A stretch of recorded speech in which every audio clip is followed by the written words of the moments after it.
Hello guys, welcome back to a new video. आजकल এই ভিডিওটাতে আমি তোমাদের সাথে কথা বলবো এমএইচ এর কেরিয়ার সম্পর্কে। মাস্টার্স ইন হসপিটাল অ্যাডমিনিস্ট্রেশন করে কেরিয়ারটা কি রকম হবে, কেরিয়ারে এটা কোনো লাভ হবে কি না, কেরিয়ারের জন্য ভালো কি না, ওয়েস্ট বেঙ্গলের মধ্যে জব পাবে কি পাবে না, কিভাবে জব পাবে, আর ফিউচারে এটা করে লাভ হবে কি হবে না, এই সমস্ত সম্পর্কে আমি সব কিছু লিখে রেখেছি। এই কোয়েশ্চেনগুলোর আনসার আমি আজকে এই ভিডিওর মাধ্যমে তোমাদেরকে দেব। তো প্রথমেই শুরু করি, কোর্স করে কি জব পাওয়া যায় এটা সম্পর্কে। অনেকেরই এটা নিয়ে অনেক কোয়েশ্চেন আছে যে অলরেডি গ্র্যাজুয়েটেড, এবার তাদের একটা জবের দরকার, একটা চাকরির দরকার। তো সেক্ষেত্রে তারা ডিসাইড করেছে যে এমএইচে করবে। তো সেটা কি তাদের জন্য ঠিক হবে? বলি, চাকরি জিনিসটা শুধুমাত্র কলেজের দায়িত্ব বা কোর্সের দায়িত্ব নয়, সেটা অর্ধেকটা তোমারও দায়িত্ব। এবার তোমাকে নিজে একটা কনফিডেন্স থাকতে হবে, আর অবশ্যই নিজেকেও ভালো করতে হবে। আর এটাতে জব অবশ্যই পাওয়া যায়, জব এখানে অনেক ভ্যাকেন্সি আছে। West Bengal, out of West Bengal, nursing home, hospital, অনেক ভ্যাকেন্সি আছে। শুধুমাত্র এবার তোমাকে ঠিকঠাক হতে হবে। কলেজ থেকে তোমাদেরকে প্লেসমেন্টে পাঠাবে, আরও অনেক কিছু ট্রেনিং, সেইখান থেকেই তোমাদের অর্ধেক জব হয়ে যায়। তো আমি তোমাদেরকে বলছি, হ্যাঁ, এখানে তোমাদের জব হয়ে যাবে, জব নিয়ে তোমাদের কোনো সমস্যা হবে না। এমএইচের পর একটা চাকরি অন্তত তোমাদের হয়ে যাবে। যারা চাকরির কথা ভাবছো যে এটা করে চাকরি পাবো কি পাবো না, দেখো ভ্যাকেন্সি অনেক আছে। আমি হসপিটাল ইন্ডাস্ট্রিতে আছি, আমি জানি যে কোথায় কীরকম ভ্যাকেন্সি কী চলছে না চলছে। আর এটাতে জব হয়ে যায়, বসে কেউ থাকে না। শুধুমাত্র তারাই বসে থাকে যারা নিজে থেকে চেষ্টা করবে না, যাদের নিজস্ব কোনো কনফিডেন্স নেই, যারা নিজে থেকে দিতে পারবে না, তাদেরই একমাত্র জব হবে না। বাকি তোমরা যদি ঠিকঠাক থাকো যে হ্যাঁ আমিও জব করব, আমাকে জব করতে হবে, নিজেকে সেইভাবে তৈরি করো কোর্স চলাকালীন, আর যখন ট্রেনিং দেবে সেটা যদি ঠিকঠাক করো, অবশ্যই জব পেয়ে যাবে। এটা কেরিয়ারের জন্য ভালো কি ভালো না?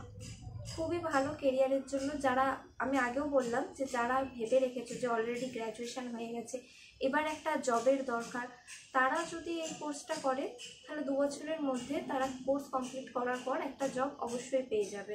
কেরিয়ারের জন্য এটা যথেষ্ট ভালো। যারা চাকরি চাইছো খুব তাড়াতাড়ি, তাদের জন্য। ওয়েস্ট বেঙ্গলের মধ্যে জব পাবো কি পাবো না, ওয়েস্ট বেঙ্গলের মধ্যেও জব পাবে।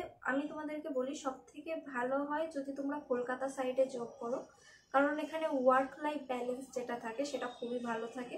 কিন্তু ওয়েস্ট বেঙ্গল, এই কলকাতার বাইরে যেমন বর্ধমান, দুর্গাপুর সাইডটাও খুব ভালো, বাঁকুড়া, এইসব জায়গায় তোমরা যদি চাকরি পাও হসপিটাল ম্যানেজমেন্ট করে, সেখানে কিন্তু ওয়ার্ক লাইফ যে ব্যালেন্সটা থাকে সেটা খুব একটা ভালো হয় না।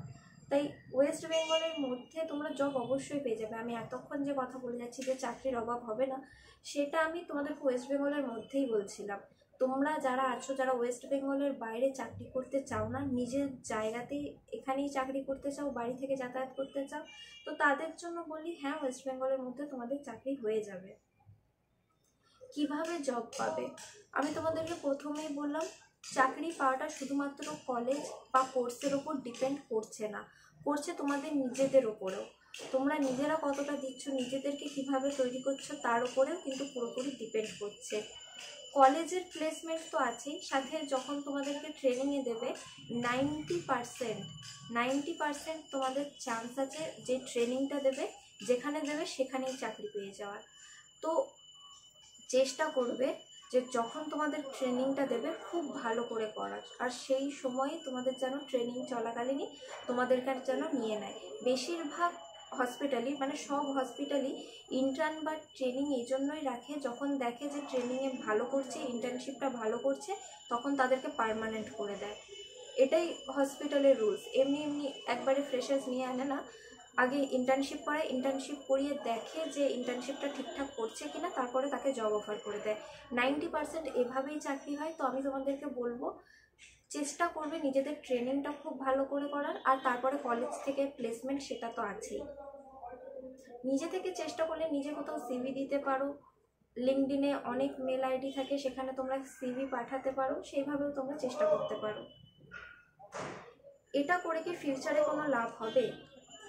হ্যাঁ, ফিউচারে লাভ হবে। আমি তোমাদেরকে প্রথমেই বললাম যে যারা খুব তাড়াতাড়ি একটা চাকরি চেষ্টা করছো, একটা চাকরির দরকার, গ্র্যাজুয়েশন হয়ে গেছে, তো তারা এটা করতে পারো।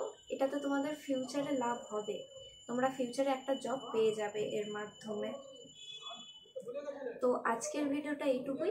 এই ভিডিওতে আমি তোমাদের সাথে শেয়ার করলাম কেরিয়ারের ব্যাপারে। তোমাদের যাদের চিন্তা আছে এটা করে কোনো লাভ হবে কি হবে না, কেরিয়ার সম্পর্কে যাদের চিন্তা আছে তাদের কোয়েরিজগুলো, কোয়েশ্চেনগুলো আমি আজকে আশা করি এই ভিডিওর মাধ্যমে তোমাদের অনেক কনফিউশন কমাতে পারলাম। তো তোমাদের যদি কোনো কোয়েশ্চেন থাকে অবশ্যই কমেন্ট করতে পারো, আর চ্যানেলটিকে সাবস্ক্রাইব, লাইক করে দিও। তো টাটা গাইস, দেখা হচ্ছে পরের ভিডিওতে। টাটা।